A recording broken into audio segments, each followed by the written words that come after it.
Hola a todos y bienvenidos a Pluscuambellium.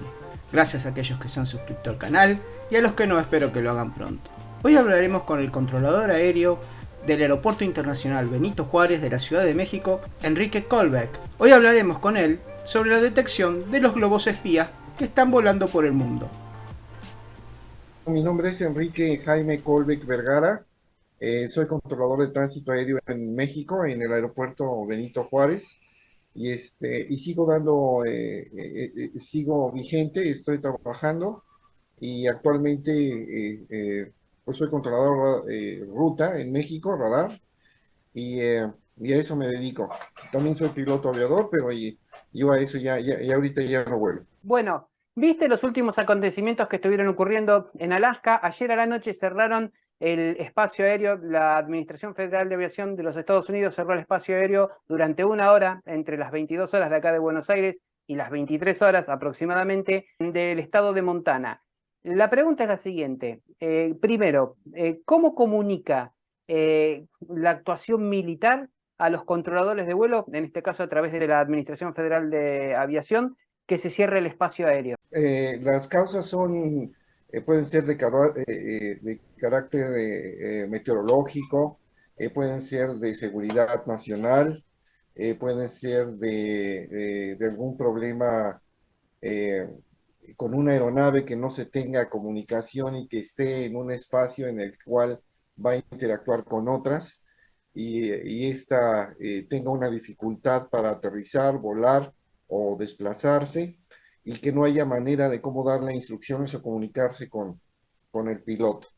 Todas esas son más o menos las causas, así a grosso modo, pero todas son emergentes, todas son de carácter de alta prioridad en el sentido de que causan el peligro o pueden tener una dificultad en la operación aeronáutica de otras aeronaves o de instalaciones, etcétera, etcétera. Las meteorológicas pues son evidentes, aeronaves que están en un problema, que se encuentran en o un área meteorológica que afecta a un lugar, y entonces eso afecta tremendamente la operación aérea de ese sitio, y entonces se cierra el espacio aéreo, o la erupción de un volcán, por ejemplo, es un ejemplo mucho más Bueno, ubicado. en este caso, la que ordenó fueron los militares, porque de lo que dijeron que fue una cuestión de seguridad nacional. ¿Cómo se comunican los militares con la Administración Federal, con la FAA? Hay manera de radio, telefónica o personal. Casi todas estas oficinas están juntas y tienen accesos exclusivos y únicos, como normal y vulgarmente se utiliza la palabra de hotlines, en donde esa información no se interrumpe en ningún sentido, sino al abrir una llave tienes comunicación con la dependencia a la que tienes que comunicarle algo de inmediato por urgencia. Así que todas estas oficinas están relacionadas en ese mismo concepto. Ahora, cuando se trata de seguridad nacional, inmediatamente el mando, que toma el mando y la dirección de la emergencia y del concepto que establezca la seguridad nacional, da las órdenes y todos los demás elementos que forman parte de ese complejo acatan el concepto que se pide, y cuando se cierra el espacio aéreo, pues nadie vuela en las dimensiones en el espacio que se determine para como emergente o emergencia o prohibido, restringido o el caso que sea, y así se hace, se baja todo lo que está volando que no puede irse a otro lado, que no puede pasar por ahí, se desvía, etcétera, etcétera. Eso es lo que pasa. ¿Cuál es la altura de las rutas comerciales donde van los aviones? Genéricamente, todo depende del techo de servicio de la aeronave y de una serie de elementos que rodean el vuelo: peso, temperatura, cantidad de carga, etcétera, etcétera. En el sentido hay aeronaves muy potentes que vuelan entre los 35 y los 45 mil pies. En su diseño están establecidas en ese nivel. Por arriba de ello se puede volar, pero no todas las aeronaves están capacitadas para ello. Uno que podía volar a una altura mayor de 40.000 pies, porque el ámbito común, el corriente, el uso cotidiano son entre los 35 y los 45.000 pies. Hay aeronaves privadas que llegan hasta los 50.000, porque es el mejor. Perdóname, a mayor altura, ¿gastan menos combustible? Sí, y además hay menos combustible, menos oxígeno para combustionar, por eso no todas las aeronaves vuelan a esas alturas. El mejor ejemplo que te puedo dar es el Concorde, el desaparecido Concorde, con esa aeronave se podían volar a 60.000 pies. Y además se cruzaba, se hacía una velocidad mayor y la onda de sonido que desplazaba no afectaba o se afectaba menos en función del ámbito atmosférico por el que pasaba, porque a Mach 2 o Mach 3 la barrera del sonido se rompe y establece un sonido muy grande, y solamente esas aeronaves supersónicas volaban a esas alturas. Ahora los aviones fighter vuelan a esas alturas. Bueno, hablando de la velocidad, un controlador de vuelo, ¿hasta qué velocidad puede llegar a ver en el radar un objeto? Es decir, si hay drones hipersónicos, por ejemplo, que van a 8 Mach o a 7 Mach, ¿lo puede llegar a detectar el radar antes de que llegue al territorio? No, porque hay forma de detección. La aviación comercial se rige bajo el concepto en el que se maneja la aviación en general, militar y comercial y doméstica, es el mismo. Nada más eh, hay, eh, hay ciertas diferencias en el concepto de la información que se obtiene de cada equipo y de cada vuelo o de cada circunstancia. Los militares trabajan en un rango, los comerciales y aviación civil trabajan en otro. Esto es precisamente para que no se interfiera y no se utilice por seguridad nacional o por seguridad o por lo que sea, la información de un militar con respecto al otro.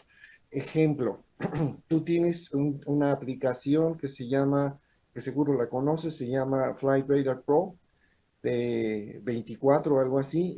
Con esa tú puedes checar la ruta de las aeronaves, Sí, sí, la conozco. específicamente.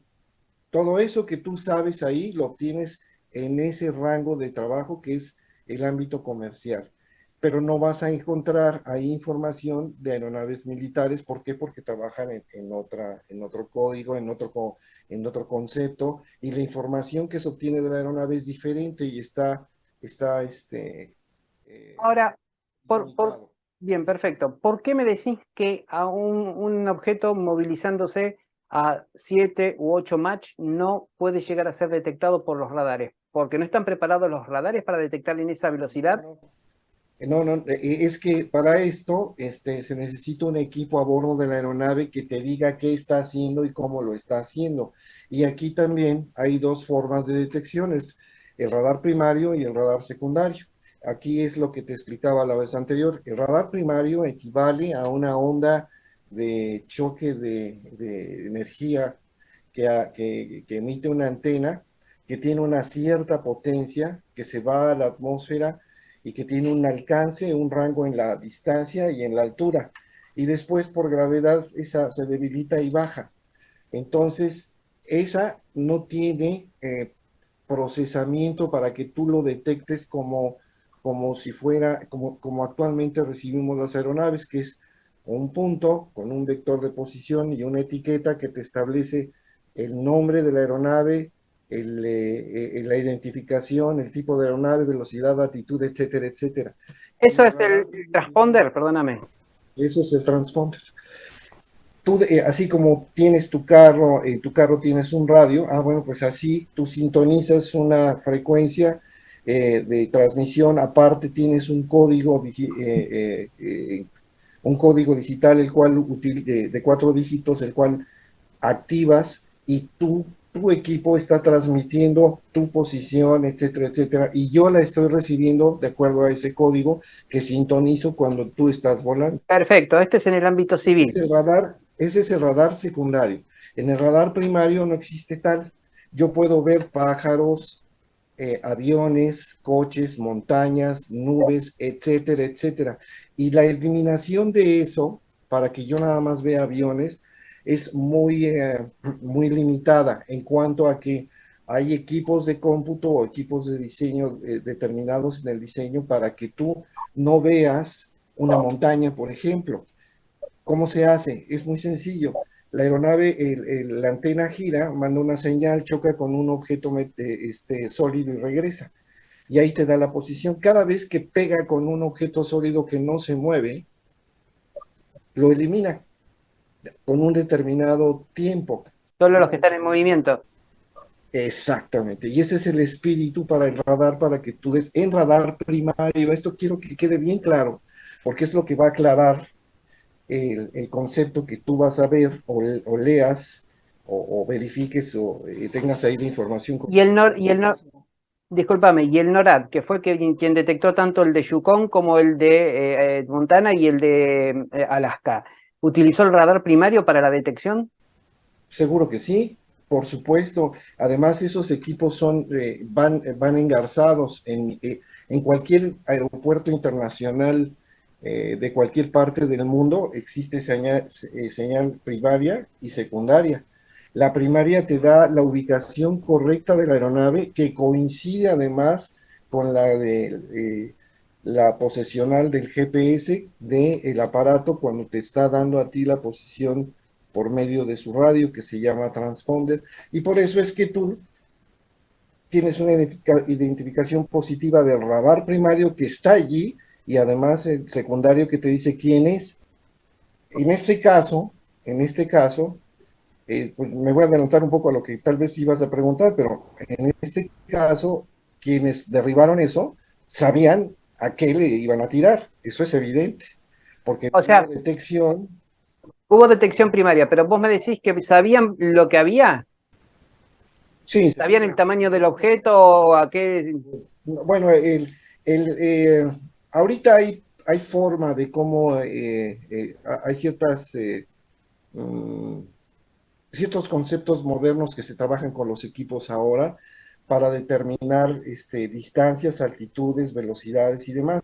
Eso lo trae un avión fighter. Cualquier avión fighter moderno sabe perfectamente, tiene hasta grabación y detección de radar y aparte observación FLIR, que es precisamente la de infrarroja, para que tú ubiques el objeto y además lo tengas ahí y le puedas disparar.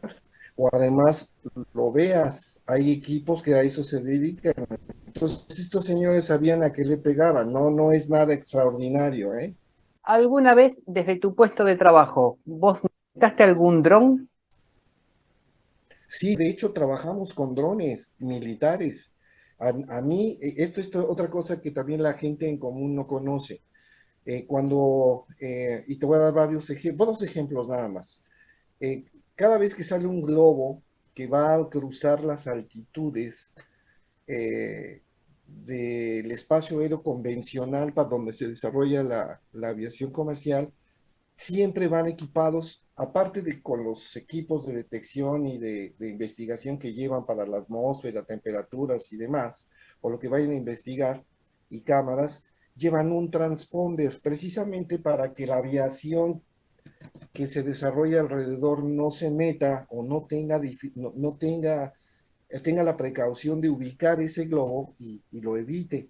Ejemplo, Google cuando trabaja con sus equipos estos para hacer los mapas de la Tierra, etcétera, etcétera, guía Ujú. varios globos, seguro en tu país ha pasado, porque a cada rato, Sí, sí. esto cada año, cada 3 años se hace, y, y esos globos están arriba de 40,000 pies, trabajan entre los 50 y los 60,000 pies, dependiendo del área meteorológica o de la condición atmosférica en la que se encuentran, es el techo óptimo en el que van a volar y siempre traen un transponder.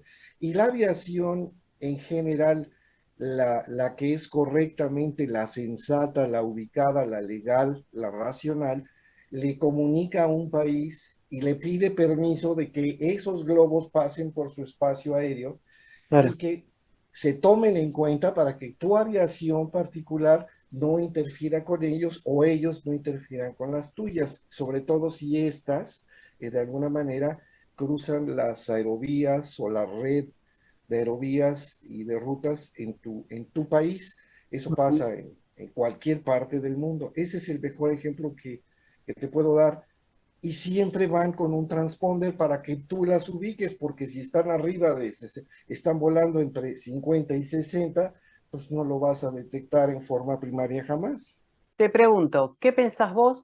¿Qué es lo que está sucediendo en estos tres casos? Bueno, con todo debido respeto, a mí se me hace que están jugando con la información. Es evidente que para tirar algo, primero tiene que transgredir, y creo que por ahí hay ya información o una regla que cualquier país lo hace, ¿no? Pero en Estados Unidos ha sido muy mentado, que cualquier aeronave, objeto, cualquier cosa que sea que transgreda tu frontera, tu espacio aéreo, tu concepto territorial, pues va a ser agredido o derribado, en este caso en la aviación, ¿no? Bueno, pues, eso es lo que ha de haber pasado. Es evidente que es un equipo, no te puedo decir cuál es porque pues es secreto, vamos, por decirlo de alguna forma. Quien se mete clandestinamente al territorio de otro, pues no está haciendo las cosas correctamente. Estados Unidos lo hace a cada rato, ¿eh? Estados Unidos lo hace a cada rato, se mete con su patrullita continental hasta la Patagonia y se regresa y vuelan a 60,000 pies y a veces los recargan en el Atlántico, ahí en el Golfo de México y demás, y es cuando interfieren y nosotros nos damos cuenta porque en algún momento sus códigos de transponder se activan para que las aeronaves se localicen. Y en ese momento es cuando yo las veo o las vemos en mi territorio nacional y luego me las han reportado, cosa que afortunadamente no es muy seguido, pero te la reportan y te dicen, oigan, me crea o no, aquí arriba hay dos aeronaves arriba de mí y este cuate viene solo y se supone que no hay nadie alrededor. Y pues, ¿quiénes son? Pues los Bueno, norteamericanos que andan con sus avioncitos ahí, ¿no? los globos esos, ¿pueden llegar a interferir el instrumental de los aviones que salieron a derribarlos? No, Porque uno de los pilotos manifestó eso. eso a mí se me hace eh, no puedo decirlo como mentira porque no tengo los elementos del juicio para hacerlo.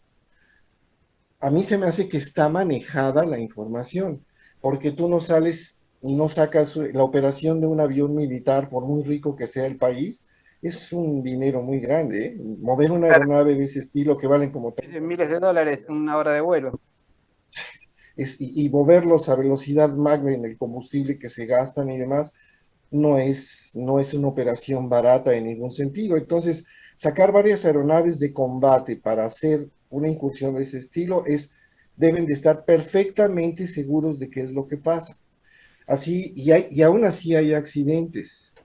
Claro. Estados Unidos se voló una aeronave de Corea una vez por una estupidez de ese estilo. Y así ha pasado con los rusos y así ha pasado con los coreanos que también están medio orates. Ese estilo de personas que tienen ese concepto deben de estar muy seguros si no van a estar tirando cualquier cantidad de aviones ¿Pensás, o cosas. disculpa, pensás que está China o Rusia detrás de esto? No, mira, mi conocimiento al respecto es muy pequeño. Me puedo imaginar, pero sin elementos de juicio adecuados, pero es muy probable que alguien que quisiera saber algo al respecto de otro país en un área continental, específicamente al norte de nuestro planeta, algo que ese país está haciendo y te pueda perjudicar. Entonces, para que tengas esos elementos, pues tienes que investigar y esto es parte de esa investigación.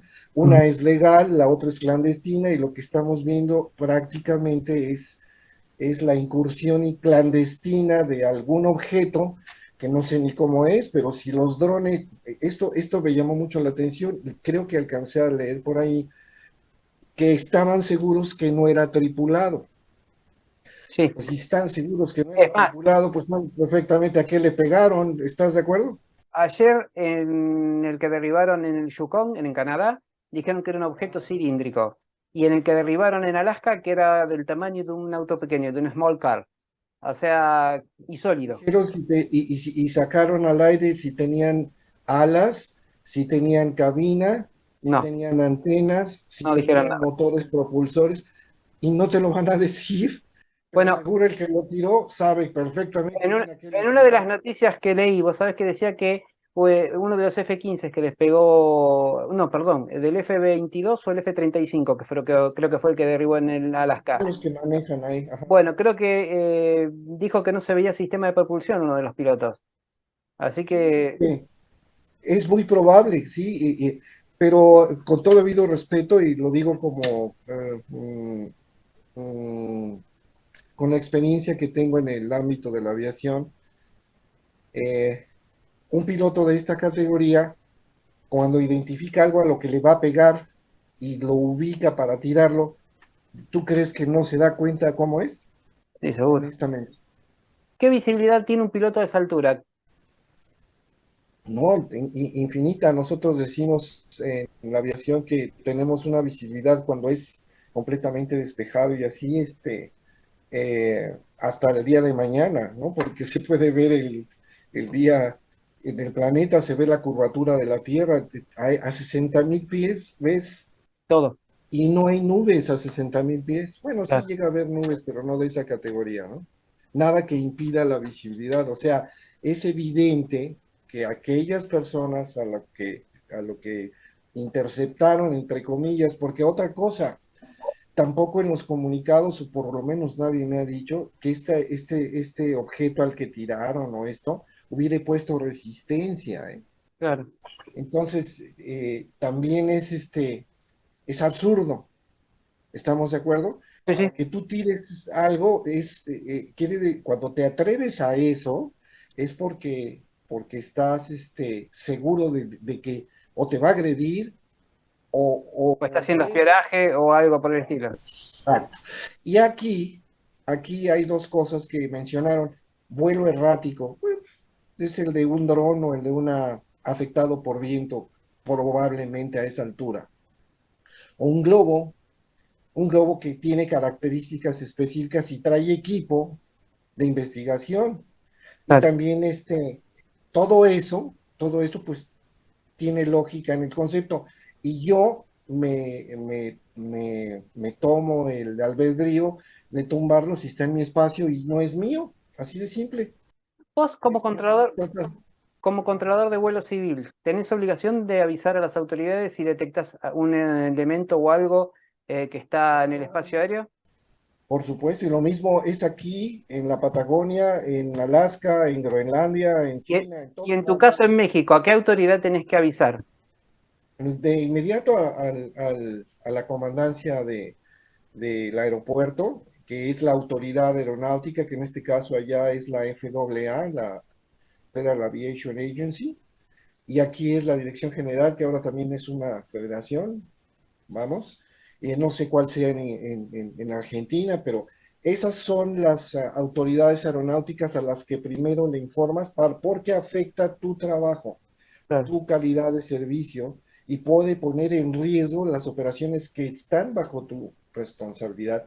Y la autoridad sanciona ese concepto y entonces le comunica en caso de que esto no sea ubicado como algo que ya les avisaron, informados, porque para esto cada operación de ese estilo se informa al país, como te dije en un principio, oiga, voy a volar mis globos así, así asado, requerimos el permiso, todo requiere permiso para ¿Y a entrar los, en un espacio aéreo. y a los pilotos también se les avisa? No, se le avisa a la aviación en general y ya en el área local, en regional o en el ámbito del país, las autoridades, de acuerdo a cómo va a haber la afectación y trayectoria de estos globos o estas incursiones o este estilo de cosas, le avisan a las áreas que son afectadas para que tengan precaución y no pasen aeronaves por ciertas áreas que están determinadas para que eso no pase. Yo le decía a esta señorita muy amable que me entrevistó la vez anterior, que inclusive Estados Unidos, así en una forma muy rara, bloquea en su espacio ciertas aerovías entre una altitud y otra. ¿Sí te acuerdas de eso? ¿El radar primario puede detectar el tamaño del objeto? No, no. De hecho, todos, hablando de movimiento, eh, hay ciertos filtros que se establece porque para poder determinar tallas de detección. Ejemplo, y muy buena pregunta de tu hermano. Si el radar primario va a detectar pájaros, papalotes o estos que vuelan ahí con los niños juegan, aviones, camiones, montañas, todo lo que se mueva, todo lo que refleje la señal. Pero ¿qué lo va a hacer visible en el radar? Lo que te interesa a ti. Entonces hay un equipo que se llama eliminador de ecos fijos y otros por talla. Por eso es que tú no ves la energía dependiendo del tamaño que es rebotada, es de acuerdo el eco al que tú vas a ver, pero tú en tu pantalla solamente vas a ver un punto en eco primario y si no tiene tratamiento digital, vas a ver una manchita, pero esa manchita es como si, no sé, perdonando el comentario, pero haz de cuenta que es un espermatozoide que tiene una colita y lo vas a ver que se mueve, en cambio los demás no se mueven y ahí están, si no hay tratamiento. No sé si eso le Sí, perfecto. O sea, vos podés distinguir perfectamente si es un avión o si es un pájaro. por supuesto.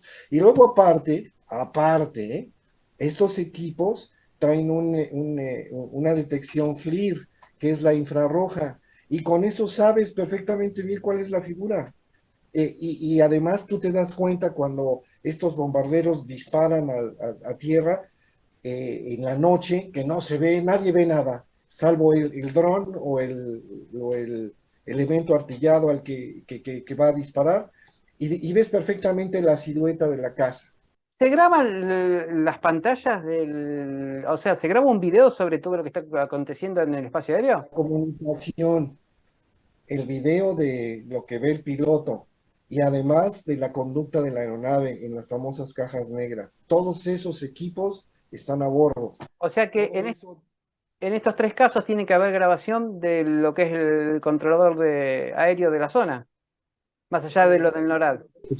sobre todo de los militares. Los Ujú. controladores militares saben perfectamente, el mando que originó la orden para ir a tirar esto, canadiense o norteamericano, sabían. Quien no sabía, a lo mejor son los controladores que están alrededor controlando sus aviones a 40,000 pies para abajo como yo. Eso no te importa. Acuérdate que esa es información que se discrimina para específicas cosas. En este caso, los militares trabajan en un rango y nosotros en otro. Ahora sí ya tienes una Sí, idea sí, más está clara. perfecto. Te dejo ir a trabajar. Te No, no agradezco. hay problema. No, no, al contrario, ha sido un gusto, ¿eh? Hay saludos a todos.